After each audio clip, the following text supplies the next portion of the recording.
أهلا بكم. كل من ادعى في العلم فلسفة حفظت شيئا وغابت عنك أشياء.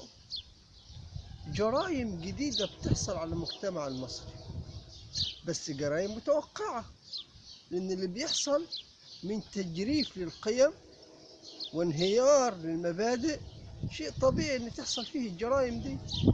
جريمة حصلت في الأقصر يا إخوانا، شاب اعتدى على راجل عنده 59 سنة، فصل رأسه عن جسده وشرب من دمه ومسك راسه ومشي بيها في الشارع، والناس واقفة تتفرج.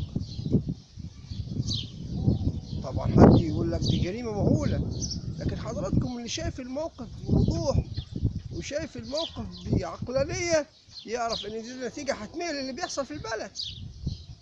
راجل راح البنك وبيقول ان هو محامي حسب الرواية، وعنده وديعة ب3 مليون، حب يفكها ملقيش ولا مليم فايدة على الفلوس. حصل له حالة هيجان، استدعوا له الأمن، راح فيها عقيد شرطة ضربه بمطوة وتعور فيها بعض المصابين. جرائم غريبة وبتحصل. حادثة في قنا، تلميذ اتخانق مع زميله، أم التلميذ ضربت اللي اتخانق مع ابنها بآلة حادة. كل يوم فيه جرائم بتحصل في المجتمع المصري متوقعة، لأن حصل تجريف حضراتكم للقيم. يعني واحد يقول لك هو كده احنا ماشيين صح؟ فين صح؟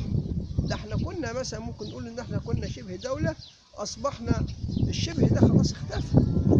ولذلك يحضرني قول ابو نواس اللي انا ما بحبوش اساسا، اللي بيقول: قل لمن ادعى في العلم فلسفة حفظت شيئا وغابت عنك أشياء.